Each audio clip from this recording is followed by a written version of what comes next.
Hello student, good morning and જય Swaminarayan to all. આજે આપણે સ્ટાર્ટ કરશું કોસ્ટ ક્લાસિફિકેશન.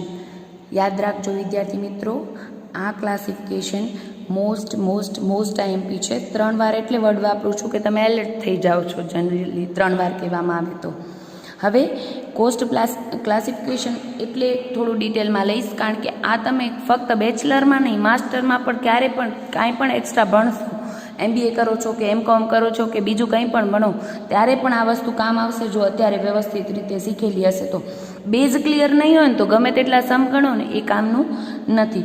હવે સ્ટાર્ટ કરીએ તો કોસ્ટ ક્લાસિફિકેશન અલગ અલગ રીતે થઈ શકે. પહેલું છે according to element of cost, second છે according to function of operations, third છે according to nature or behaviour, fourth છે અકોર્ડિંગ ટુ ટાઈમ, ફિફ્થ છે according to period or product, and sixth છે આપણું અકોર્ડિંગ ટુ મેનેજરિયલ ડિસિઝન મેકિંગના આધારે ઘણા બધા અંદર પાર્ટ પડતા હોય છે. પહેલું જોઈએ તો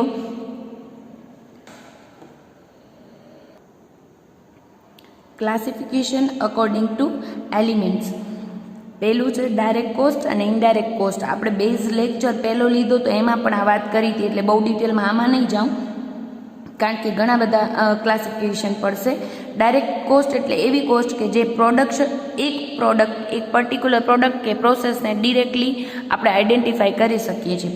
પર્ટિક્યુલર એક યુનિટમાં કેટલું મટીરિયલ જોયું, કેટલા લેબર આર્સ જોયા અને કેટલા એક્સપેન્સિવ ડાયરેક્ટ એક્સપેન્સ થયા, એને આપણે ડાયરેક્ટ કોસ્ટ કહેતા હોઈએ છીએ. એ એક પર યુનિટ કે પર પ્રોસેસ આપણે આઈડેન્ટિફાઈ કરી શકીએ છીએ. જ્યારે ઇનડાયરેક્ટ કોસ્ટ કોને કહેવાય તો કે જેને આપણે આઈડેન્ટિફાઈ નથી કરી શકતા. ડિટેલમાં પછી બુકમાં જોઈએ છીએ. સેકન્ડ છે classification by functions. According to function આપણે 4 ટાઈપ્સમાં એને કેટેગરાઇઝ કરી શકીએ. પહેલું છે ફેક્ટરી ઓવરહેડ, જેને વર્ક ઓવરહેડ કે પ્રોડક્શન ઓવરહેડ પણ કહેવાતું હોય છે. સેકન્ડ છે એડમિનિસ્ટ્રેશન ઓવરહેડ, જેને ઓફિસ ઓવરહેડ પણ કહેવાતા હોય છે. થર્ડ છે સેલિંગ એન્ડ ડિસ્ટ્રીબ્યુશન ઓવરહેડ, અને ફોર્થ છે આપણું રિસર્ચ એન્ડ ડેવલપમેન્ટ ઓવરહેડ.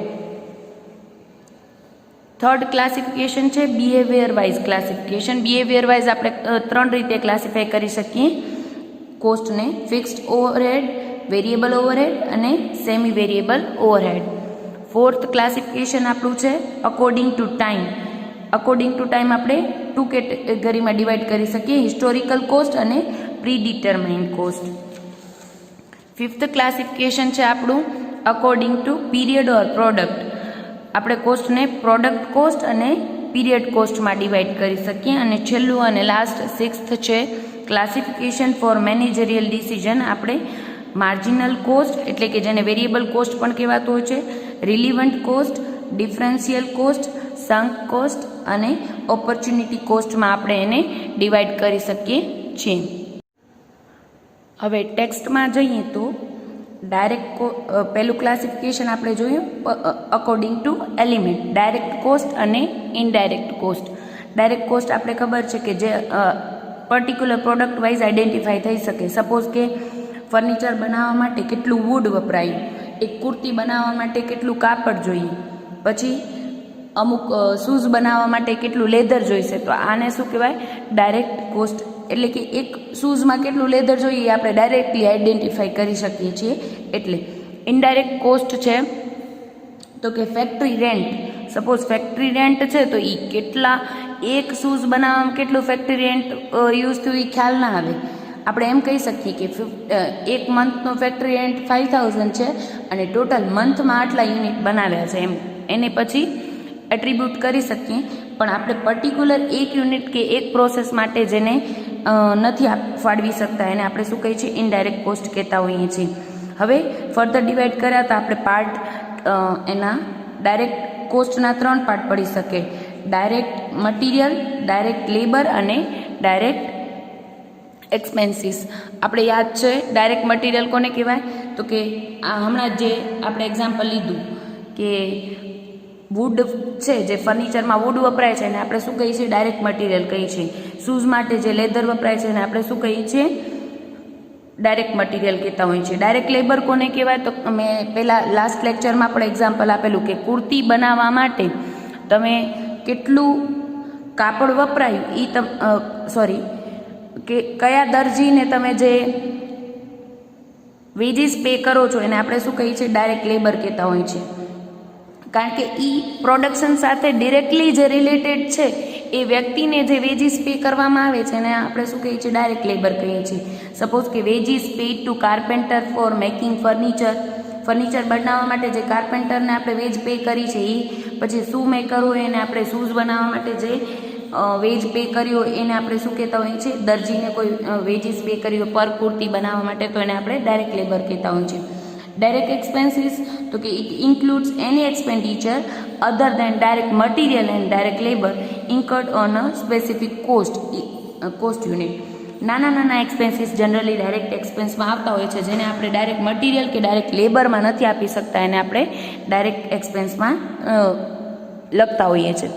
હવે છે ઇનડાયરેક્ટ એક્સપેન્સ. ઇનડાયરેક્ટ એક્સપેન્સમાં પણ 3 part: indirect material, indirect labour અને ઇનડાયરેક્ટ એક્સપેન્સીસ. હવે ઇનડાયરેક્ટ સપોઝ કે હમણાં જ વાત કરીએ આપણે ફેક્ટરી રેન્ટ, તો એ કંઈ આપણે પર્ટિક્યુલર એક પ્રોડક્ટ કે એક પ્રોસેસને ફાળવી શકતા નથી, એટલે આપણે એને શું કહીએ છીએ? ઇનડાયરેક્ટ એક્સપેન્સ કહેતા હોઈએ છીએ. ઇનડાયરેક્ટ મટીરિયલ, હવે ઘણું બધું એવું મટીરિયલ હોય કે પર્ટિક્યુલર વપરાતું તો હોય, પ્રોડક્શન માટે જરૂરી છે, પણ પર પ્રોડક્ટ આપણે એને આઈડેન્ટિફાઈ નથી કરી શકતા. બાકી એ પણ મટીરિયલ યુઝ ન થાય તો આપણું પ્રોડક્શન અટકી જાય. સપોઝ કે કોટન વેસ્ટ, ઓઇલ, ગ્રીસ જેવું જે મટીરિયલ વપરાતું હોય છે, હવે એ વાપરવામાં ના આવે તો આપણા મશીનરી વ્યવસ્થિત રીતે વર્ક ન કરી શકે અને એના કારણે પછી પ્રોડક્શન અટકી પણ પડે. એટલે ઇનડાયરેક્ટ મટીરિયલ જરૂરી છે અને એટલા એક્સપેન્સીસ ઇન્કર્ડ પણ થતા હોય છે, પણ એને પર પ્રોડક્ટ આપણે આઈડેન્ટિફાઈ નથી કરી શકતા. It consist of store used in service department like power હાઉસમાં, કેન્ટીનમાં કોઈ સ્ટોર યુઝ થયું હોય તો એને આપણે શેમાં કહેતા હોઈએ છીએ? ઇનડાયરેક્ટ મટીરિયલ કહેતા હોઈએ છીએ. બીજું મસ્ત એક્ઝામ્પલ છે કે જેના આધારે તમારે ડિફરન્સ એકદમ ખ્યાલ આવે. Thread used in stitching shoes. હવે આપણે વાત કરી, એક શૂઝ બનાવવા માટે જે લેધર વપરાય છે એને આપણે શું કહીએ છીએ? Direct material. જ્યારે થ્રેડ વપરાય છે એક શૂઝ બનાવવા માટે એને આપણે શું કહીશું? Indirect material. કારણ કે પર એક શૂઝમાં કેટલો દોરો વપરાયો એ તમે નહીં કહી શકો, એટલે એને કહેવાય છે ઇનડાયરેક્ટ મટીરિયલ. ઇનડાયરેક્ટ લેબરની વાત કરીએ તો ઇનડાયરેક્ટ લેબર કાલે પણ વાત કરી હતી કે આપણે કુર્તી બનાવવા માટે જે દરજી કામ કરે છે એને આપણે જે વેજીસ પે કરશું એને આપણે શું કહીશું? Direct labour. જ્યારે બીજા પણ વર્કર્સ હશે, ખાલી દરજી કામ નહીં કરે, કંપનીમાં ઘણા બધા ઓફિસ સ્ટાફ હશે એને જે સેલેરી આપીએ છીએ, સુપરવાઇઝર છે, ફોરમેન છે, store keeper, sweeper, gate keeper હશે, મેનેજર હશે, આ બધાને જે સેલેરી આપીએ છીએ જનરલી ઓફિસ સ્ટાફને, અને એને જે સેલેરી આપવામાં આવે છે એને આપણે ક્યાં લેતા હોઈએ છીએ? ઇનડાયરેક્ટ લેબરમાં લેતા હોઈએ છીએ. કારણ કે એ લોકો સ્ટાફમાં જરૂરી છે પણ પ્રોડક્શન સાથે સીધી રીતે સંકળાયેલા નથી, એટલે આપણે એને ઇનડાયરેક્ટ લેબરમાં લેતા હોઈએ છીએ. અધર ઇનડાયરેક્ટ એક્સપેન્સ જોઈએ તો power or fuel such as coal, gas, electricity, water etcetera. પછી મેન્ટેનન્સના જે એક્સપેન્સીસ આવે છે, રિપેર, રિન્યુઅલ્સ અને ડેપ્રિશિએશન જેવા જે એક્સપેન્સીસ છે એને આપણે ઇનડાયરેક્ટ એક્સપેન્સ કહેતા હોઈએ છીએ. હવે ઇનડાયરેક્ટ 3 એક્સપેન્સ હોય, મટીરિયલ હોય, લેબર હોય કે અધર એક્સપેન્સીસ હોય, એ બધાને આપણે ફર્ધર કેટેગરીમાં કાલે પણ ડિવાઈડ કર્યા હતા, જેને ડિટેલમાં આજે જોઈશું. ફેક્ટરી કે work overhead, office administrative overhead અને સેલિંગ એન્ડ ડિસ્ટ્રીબ્યુશન ઓવરહેડ. આપણે એ સેકન્ડમાં ક્લાસિફિકેશનમાં જોઈએ ડિટેલમાં. સેકન્ડ ક્લાસિફિકેશન છે એના ફંક્શનના આધારે આપણે કોસ્ટના કેટલા પાર્ટ કરી શકીએ. તો કે ફેક્ટરી ઓવરહેડ, જેને વર્ક ઓવરહેડ કે પ્રોડક્શન ઓવરહેડ પણ કહેવાતું હોય છે. પછી છે એડમિનિસ્ટ્રેશન ઓવરહેડ, જેને ઓફિસ ઓવરહેડ પણ કહેવાતા હોય છે. થર્ડ છે સેલિંગ એન્ડ ડિસ્ટ્રીબ્યુશન ઓવરહેડ અને ફોર્થ છે આપણું રિસર્ચ એન્ડ ડેવલપમેન્ટ ઓવરહેડ. હવે ફેક્ટરી ઓવરહેડ કોને કહીએ? જેને વર્ક ઓવરહેડ પણ કહેવાય છે, યાદ રાખજો. The indirect expense that arise in connection with manufacturing operations within the 4 walls of factory are called factory overhead. જે ફેક્ટરીની 4 વોલની અંદર જે એક્સપેન્સીસ થાય છે એને આપણે શું કહીએ છીએ? ફેક્ટરી ઓવરહેડ કહીએ છીએ. ડાયરેક્ટ એક્ઝામ્પલ પર જાઉં છું એટલે તમને ત્યારે જ ખ્યાલ આવી જશે. ફેક્ટરીના એક્સપેન્સીસ: ફેક્ટરી રેન્ટ કે રેટ, ફેક્ટરીની lighting and heating, factory canteen and welfare expenses, store keeping and time keeping expenses, salaries of work manager, supervisor, etc., depreciation of plant and machinery, repairs of plant and machinery, power or fuel જે ફેક્ટરીમાં use થયું હોય એ, કન્ઝ્યુમેબલ stores, પછી છે cost of training of new workers in working in factory, cost of normal wastage of material and labour. આ છે example ઉપરથી ખાસ યાદ રાખજો, ફેક્ટરીની ફોર વોલમાં જે એક્સપેન્સીસ થાય છે એને આપણે ફેક્ટરી ઓવરહેડ કહેતા હોઈએ છીએ. હવે સેકન્ડ પાર્ટ છે આપણો administrative or office overhead. Indirect expense which arise in connection with management and administration of an enterprise known as administrative overheads. યાદ રાખજો, આ ફેક્ટરી ઓવરહેડ છે, administrative, selling and distribution expense, આ બધા ઇનડાયરેક્ટ એક્સપેન્સ કહેવાતા હોય છે. હવે ઓફિસના એક્સપેન્સ જે બધા છે એને આપણે ઓફિસ કે એડમિનિસ્ટ્રેટિવ ઓવરહેડ કહેતા હોઈએ છીએ. એક્ઝામ્પલ જોઈએ તો સેલેરીઝ ઓફ ઓફિસ સ્ટાફ. હવે ફેક્ટરીના કોઈ વર્કરને આપણે સેલેરી પે કરીએ તો સેલેરીનો જ એક્સપેન્સ આપણે ક્યાં રેકોર્ડ કરશું? ફેક્ટરી ઓવરહેડ તરીકે. પણ ઓફિસ સ્ટાફના કોઈ પર્સનને આપણે સેલેરી પે કરશું તો એ ક્યાં રેકોર્ડ કરશું? એડમિનિસ્ટ્રેટિવ ઓવરહેડમાં. બીજું છે ઓફિસનું rent, depreciation of office building, office lighting and heating, insurance of office building and equipment, telephone and postage expense, printing and stationery expense, audit fee, legal charges and director fee. એક જ expense તો એ જ છે, salary છે, depreciation છે, rent છે બિલ્ડિંગનું, આ બધા એક્સપેન્સીસ એ જ છે. પણ જો ફેક્ટરી માટે કરાતા હોય તો ફેક્ટરી ઓવરહેડ કહેવાય, ઓફિસ માટે કરાતા હોય તો એને આપણે ઓફિસ ઓવરહેડ કહીએ છીએ. સેલિંગ થર્ડ છે સેલિંગ એન્ડ ડિસ્ટ્રીબ્યુશન એક્સપેન્સ. હવે આ બે વચ્ચે માઇનર ડિફરન્સ છે. Selling and distribution expense are incurred in connection with selling function which includes the delivery of goods to the customer. આપણું વર્ક એટલે કોઈ પણ પ્રોડક્શન કરતા હતા, એ પ્રોડક્શન પતી ગયું પછી આપણે એને કસ્ટમર સુધી પહોંચાડવા માટે જે એક્સપેન્સ થશે એને આપણે ડિસ્ટ્રીબ્યુશન એક્સપેન્સ કહીશું. પછી એડવર્ટાઇઝમેન્ટ અને પબ્લિસિટી માટે જે એક્સપેન્સ થશે એને આપણે સેલિંગ એક્સપેન્સ કહીશું. હવે કોઈ પણ ઇન સ્મોલ ઓર્ગેનાઇઝેશન, હવે એક મેઇન વસ્તુ આ વસ્તુ સેલિંગ અને ડિસ્ટ્રીબ્યુશન ઓવરહેડ છે ને, બહુ નાનું જો ઓર્ગેનાઇઝેશન હશે ને તો એને એડમિનિસ્ટ્રેટિવ ઓવરહેડમાં લખાતા હોય છે ઘણીવાર, પણ જનરલી મોટા જે ઓર્ગેનાઇઝેશન હોય એમાં સેપરેટલી એને રેકોર્ડ કરવામાં આવતા હોય છે. એક્ઝામ્પલ જોઈશું તો સેલિંગ અને ડિસ્ટ્રીબ્યુશનનો એકદમ પર્ટિક્યુલર તમને ખ્યાલ આવી જશે. સેલિંગ ઓવરહેડ કયા કયા હોય તો કે advertisement expense, catalogue and price list, sales office expenses, rent, rates, insurance and lighting, etc. Salaries, commission and traveling expense for salesman or agent, showroom expenses, bad debts, legal charges in connection with recovery of bad debts and discount, case discount allowed.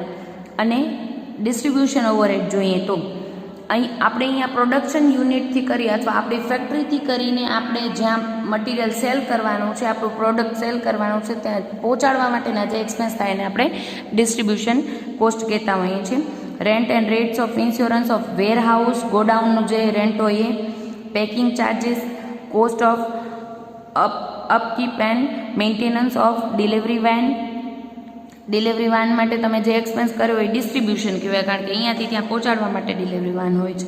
Veggies of warehouse keeper, packagers and delivery staff અને carriage and freight આઉટવાર્ડ્સ.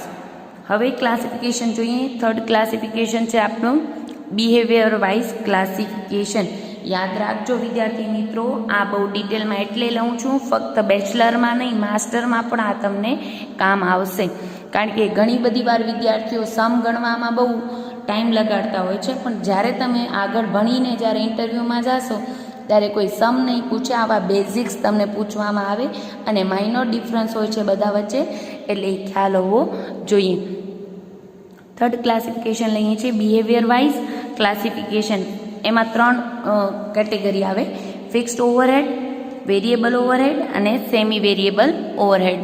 Fixed overhead એટલે એવા expenses જે nature wise fixed છે, તમે production કરો કે ન કરો એ એક્સપેન્સીસ તો થશે જ, એને આપણે ફિક્સ્ડ ઓવરહેડ કહીએ.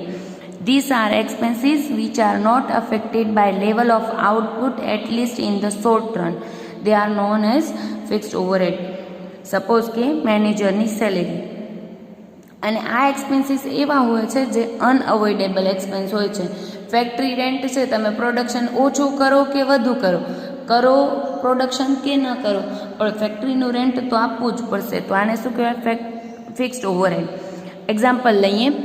Rent and rates of factory and offices, managers salary, insurance premium, audit fee, bank charges, canteen expenses, interest on capital, legal charges, office expenses, salaries, pension and charges. યાદ રાખીએ, production કરો કે ન કરો, જે expense થાય એને આપણે શું કહીએ છીએ? Fixed overhead. તમે ફેક્ટરીનું રેન્ટ છે એ 5000 દેવું પડે તો દેવું જ પડે. તમે પ્રોડક્શન ન કરો તો એ 5000 જ આપવું પડે. અને તમે 1000 યુનિટ બનાવો મંથમાં તો પણ તમારું ફેક્ટરી રેન્ટ તો 5000 જ આપવું પડશે. તમે 1 મંથમાં 5000 યુનિટ્સ પ્રોડ્યુસ કરશો તોય તમને ફેક્ટરી રેન્ટ તો 5000 જ આપવું પડશે. એટલે એમ કહેવાય, પ્રોડક્શન ન કર્યું 1000 કર્યું કે 5000 કર્યું, ફેક્ટરી રેન્ટ ફિક્સ્ડ જ રહ્યું. કેટલું? 5000. તો એને કહેવાય ફિક્સ્ડ ઓવરહેડ. પછી છે વેરિયેબલ ઓવરહેડ.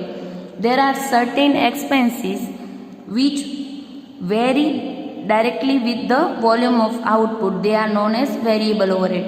આઉટપુટ વધે કે ઘટે, પ્રોડક્શન વધે કે ઘટે, જે એક્સપેન્સીસ વધઘટ થતા હોય એને આપણે શું કહીએ છીએ? વેરિયેબલ ઓવરહેડ, જે પ્રોડક્શન સાથે ડાયરેક્ટલી રિલેટેડ હોય છે. થર્ડ છે semi variable overhead. Semi variable એટલે નામ ઉપરથી જ ખબર પડે, ફિક્સ્ડ પ્લસ વેરિયેબલ નેચરના હોય, જે પાર્ટલી ફિક્સ્ડ અને પાર્ટલી વેરિયેબલ હોય.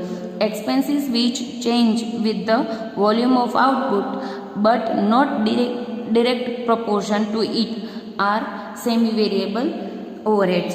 અને એક્ઝામ્પલથી સમજાવું ત્રણે તમને. સપોઝ કે તમારી કોઈ એક્સપેન્સ છે, તમે 500 યુનિટ બનાવો છો, પ્રોડક્શન કરો છો, તો ફેક્ટરી રેન્ટ 5000 જ થાય છે. તમે 1000 યુનિટ બનાવો છો તો પણ ફેક્ટરી રેન્ટ તો કેટલું થાય છે? 5000 જ થાય છે. એટલે આને શું કહેવાય? કે જે પ્રોડક્શન વધ્યું તો પણ એક્સપેન્સ જે વધતો નથી, એને આપણે શું કહીએ છીએ? ફિક્સ્ડ ઓવરહેડ કહીએ છીએ. પછી છે વેરિયેબલ ઓવરહેડ. તો વેરિયેબલ ઓવરહેડની વાત કરીએ તો સપોઝ કે તમને કોઈ મટીરિયલ છે, એ 1 યુનિટ બનાવવા માટે 5 રૂપીઝનું મટીરિયલ જોઈએ છે, તો 500 યુનિટ બનાવશો તો કેટલાનું મટીરિયલ જોઈશે? 2500નું. જ્યારે 1000 યુનિટ એટલે કે ડબલ પ્રોડક્શન કરવામાં આવે તો એક્સપેન્સ પણ કેવો થઈ જશે? ડબલ થઈ જશે. એટલે કે 1000 યુનિટ 5 રૂપીઝનું મટીરિયલ એટલે 5000. તો જે એક્સપેન્સીસ પ્રોડક્શન વધતા વધે અને પ્રોડક્શન જો ઘટાડવામાં આવે તો ઘટે. સપોઝ કે હું આનું પ્રોડક્શન 100 યુનિટ કરી નાખું તો 2500ના એક્સપેન્સીસમાંથી કેટલો થઈ જશે? એક્સપેન્સ 500 થઈ જશે. કારણ કે પર યુનિટ એ કેવો છે? 5 રૂપીઝ પર યુનિટ કેવો છે? ફિક્સ્ડ છે. 5 રૂપીઝ એક્સપેન્સ થશે. તો આને શું કહેવાય? જે પ્રોડક્શન વધતા વધે અને પ્રોડક્શન ઘટતા ઘટે એવા એક્સપેન્સીસને આપણે વેરિયેબલ ઓવરહેડ્સ કહેતા હોઈએ છીએ. હવે મેઇન છે વેરિયેબલ અને ફિક્સ્ડ સમજાઈ જાય, પણ સેમી વેરિયેબલ કોને કહેવાય? તો કે એ થોડા ફિક્સ ઇન નેચર હોય અમુક લિમિટ સુધી, પછી જો વધે પ્રોડક્શન તો એ વધતા હોય છે, એને કહેવાય. એટલે પ્રોડક્શન વધતા વધે અને પ્રોડક્શન ઘટતા ઘટે, પરંતુ એ પ્રપોર્શનમાં ન વધે. સપોઝ કે તમે આ ડબલ કર્યું, તમે પ્રોડક્શન 500નું 1000, તો 2500ના 5000 થઈ ગયા. એટલે વેરિયેબલ ઓવરહેડ કેવા હોય છે? એ જ પ્રપોર્શનમાં. પ્રોડક્શન ડબલ થયું તો એક્સપેન્સીસ પણ ડબલ થયા. જ્યારે સેમી વેરિયેબલમાં થોડોક પાર્ટ વેરિયેબલનો હોય છે એટલે વધે છે, પણ થોડોક પાર્ટ ફિક્સનો હોય છે જે ફિક્સ જ રહે છે. એટલે પ્રોડક્શન વધતા વધે અને પ્રોડક્શન ઘટતા ઘટે, પરંતુ એ પ્રપોર્શનમાં ન વધે, એને કહેવાય સેમી વેરિયેબલ. એક્ઝામ્પલ આપીશ તો જ ખ્યાલ આવશે. સપોઝ કે તમે 500નું યુનિટ બનાવો છો તો 3500નો એક્સપેન્સ થાય છે, અને 1000 યુનિટ બનાવો તો તમને 6000નો એક્સપેન્સ થાય છે. તો આમાં કેમ ખબર પડે કે આમાં વેરિયેબલ કેટલું અને ફિક્સ્ડ કેટલું? તો આપણે એને અલગ એટલે ડિફરન્શિએટ કરવા પડે. હવે જોઈએ તો આપણે અત્યારે આગળના એક્ઝામ્પલ ઉપરથી જ સમજાવું છું, પછી તમને ઓવરહેડમાં તો આને અલગ જ કરવા પડશે બંનેને. અત્યારે એક્સપેન્સીસ જોઈએ તો સપોઝ કે 5 રૂપીઝનું મટીરિયલ જોઈએ છે આમાં, તો આપણે શું કહીએ? 500 × 5 એટલે કે 2500 વેરિયેબલ છે. વેરિયેબલ જ્યારે 1000 રૂપીઝ બીજા છે એક્સ્ટ્રા, જે 3500માંથી 2500 વેરિયેબલ, તો 1000 શું થાય? ફિક્સ્ડ. સેમ વે અહીંયા પર શું થયું? તો પછી 1000 યુનિટ્સ બનાવો છો તો 5 રૂપીઝ લેખે તમારું વેરિયેબલ એક્સપેન્સ કેટલો આવવો જોઈએ? 5000. અને બીજા 1000 છે એ શું છે? ફિક્સ્ડ. એટલે કહી શકાય ફિક્સ્ડ કેવું રહ્યું? ફિક્સ્ડ જ રહ્યું. યુનિટ વધ્યા તો એ 1000 રૂપીઝ જ એક્સપેન્સ થયો. એને શું કહીએ છીએ આપણે? ફિક્સ્ડ ઓવરહેડ કહીએ છીએ. આઈ હોપ આ હવે ક્લિયર હશે. આના આગળનું માસ્ટરમાં તમે ભણશો. અત્યારે કદાચ વધુ હાઈ લાગશે, પણ છતાં પણ એક વસ્તુ તમને સમજાવી દઉં. હવે જે ફિક્સ્ડ ઓવરહેડ હોય છે ને એ ટોટલમાં ફિક્સ્ડ હોય છે. જ્યારે પર યુનિટ લેવા જાઓ ને તો એ વેરિયેબલ હોય. યાદ રાખજો, ફિક્સ્ડ ઓવરહેડ ટોટલ ફિક્સ્ડ હોય. જ્યારે પર યુનિટ તમે કાઢો ને કે 5000 ટોટલ એક્સપેન્સ, 500નો કેટલો? તો તમે 10 રૂપીઝ એક્સપેન્સ આવશે. જ્યારે 5000 ટોટલ એક્સપેન્સ ડિવાઇડેડ બાય 1000 તો કેટલો થઈ જશે? 5 થઈ જશે. એટલે કે ટોટલમાં ફિક્સ હોય, જ્યારે પર યુનિટ કાઢીએ ત્યારે એ વેરિયેબલ હોય. જ્યારે વેરિયેબલ એક્સપેન્સ પર યુનિટ તમારો ફિક્સ્ડ હોય અને ટોટલમાં એ વેરિયેબલ હોય. ક્લિયર છે? આ વસ્તુ હમણાં હું જે બોલી એ તમને માસ્ટરમાં કામ આવશે, પણ અત્યારે મને કેવું યોગ્ય લાગ્યું એટલે મેં સમજાવ્યું છે, પણ એ અત્યારે જરૂરી નથી બેચલરમાં. હવે 4th ક્લાસિફિકેશન જોઈએ છે according to time. Historical cost અને પ્રી ડિટરમાઇન્ડ કોસ્ટ. કાલે આપણે ફિનાન્શિયલ અને કોસ્ટ એકાઉન્ટનો ડિફરન્સ જોતા હતા ત્યારે આ વાત કરી હતી કે હિસ્ટોરિકલ કોસ્ટ એટલે કેવી? પાસ્ટમાં જે એક્સપેન્સીસ ઇન્કર્ડ થયા છે એને આપણે હિસ્ટોરિકલ કોસ્ટ કહેતા હોઈએ છીએ. આફ્ટર પ્રોડક્શન જેને આપણે રેકોર્ડ કરતા હોઈએ છીએ, જેને એ કહેવાય historical cost. The cost which are determined after they are incurred are called historical cost. Such cost can be determined only after production is completed. Production complete થઈ જાય પછી જેને રેકોર્ડ કરવામાં આવે એને હિસ્ટોરિકલ કોસ્ટ કહીએ છીએ. આ નો use for control purpose. Control purpose માટે હિસ્ટોરિકલ કોસ્ટ કામ આવતી નથી. સેકન્ડ છે આપણું પ્રી ડિટરમાઇન્ડ કોસ્ટ. પહેલેથી નક્કી કરી દેવામાં આવે. The cost which are estimated and fixed before the production. શું હતું? After the production. આ શું છે? બિફોર ધ પ્રોડક્શન આપણે ડિસાઇડ કરી લઈએ છીએ કે આટલી કોસ્ટ થવી જોઈએ, પછી એટલી ન પણ થાય ઘણીવાર. રિઝનેબલ એક્યુરેસીથી કામ કરવાનું હોય છે પ્રી ડિટરમાઇન્ડ કોસ્ટમાં. Generally they are based on past experience. Past યરના જે ડેટા હોય, લાસ્ટ 5 યરના ડેટા ઉપરથી આપણે કહેતા હોઈએ છીએ કે આ વસ્તુ બનાવતા આટલી કોસ્ટ આવે. જનરલી રિઝનેબલ એક્યુરેસીથી ડિસાઇડ કરીએ, પછી વધ કે ઘટે તો આપણે કંટ્રોલ એક્શન લેવા પડે. અને આ કંટ્રોલ માટે જરૂરી છે, કામ આવે છે. જ્યારે હિસ્ટોરિકલ કોસ્ટ કંટ્રોલ પર્પઝ માટે કોઈ પણ રીતે કામ આવતી નથી. અને જો પ્રી ડિટરમાઇન્ડ કોસ્ટ એકદમ સાયન્ટિફિકલી ડિસાઇડ કરવામાં આવે તો એને સ્ટાન્ડર્ડ કોસ્ટ કહેવાતો હોય છે. છઠ્ઠો ક્લાસિફિકેશન આપણે જોઈએ તો classification according to period or product. નામ ઉપરથી જ જવાનું છે આ બંનેમાં. પ્રોડક્ટ વાઇઝ કોસ્ટ ડિસાઇડ કરીએ કે પીરિયડ વાઇઝ કોસ્ટ ડિસાઇડ કરીએ તો એને શું કહેવાય? પ્રોડક્ટ કોસ્ટ અને પીરિયડ કોસ્ટ. પ્રોડક્ટ કોસ્ટ છે they are those costs which are identified with the product and included in inventory value. Generally direct એક વસ્તુ બનાવવા માટે ડાયરેક્ટ મટીરિયલ કેટલું યુઝ થયું, કેટલી કોસ્ટ ઓફ ડાયરેક્ટ લેબર અને ડાયરેક્ટ એક્સપેન્સ અને ફેક્ટરી એક્સપેન્સને આપણે શું કહેતા હોઈએ છીએ? Product cost. આ પર્ટિક્યુલર પેન બનાવવા માટે કેટલી એક્સપેન્સ થઈ તો એને આપણે શું કહીએ છીએ? Product cost. બીજે છે પીરિયડ કોસ્ટ. એને આપણે પર પ્રોડક્ટ મેઝર નથી કરતા, પણ એમ કહીએ 1 મંથનો એક્સપેન્સ આટલો તો એને શું કહેવાય? Period cost. These are the costs incurred on the basis of time and are not identified with the product or job. Suppose કે ફેક્ટરી રેન્ટ આપણે વાત કરી છે. ફેક્ટરી રેન્ટ એમ ન કહી શકાય એક પ્રોડક્ટનું આટલું, આપણે એમ કહીએ 1 મંથનું આટલું અથવા તો 12 મંથનું યરલી આટલું expense. Both period cost and product cost affect the amount of net profit and so it is important. બંને પ્રોફિટને અસર કરે છે, એટલે પ્રોડક્ટ કોસ્ટ અને પીરિયડ કોસ્ટ બંને ઇમ્પોર્ટન્ટ છે. Generally it is believed that expenses up to production cost are considered as product cost. Production સુધીના જે એક્સપેન્સ છે એને આપણે પ્રોડક્ટ કોસ્ટ કહીએ છીએ. સપોઝ કે direct material direct labour, direct expense અને ફેક્ટરી ઓવરહેડ, આને આપણે પ્રોડક્ટ કોસ્ટ કહીએ છીએ. And administrative and selling expense are treated as period cost. Last લઈએ છીએ ક્લાસિફિકેશન ફોર મેનેજરિયલ ડિસિઝન.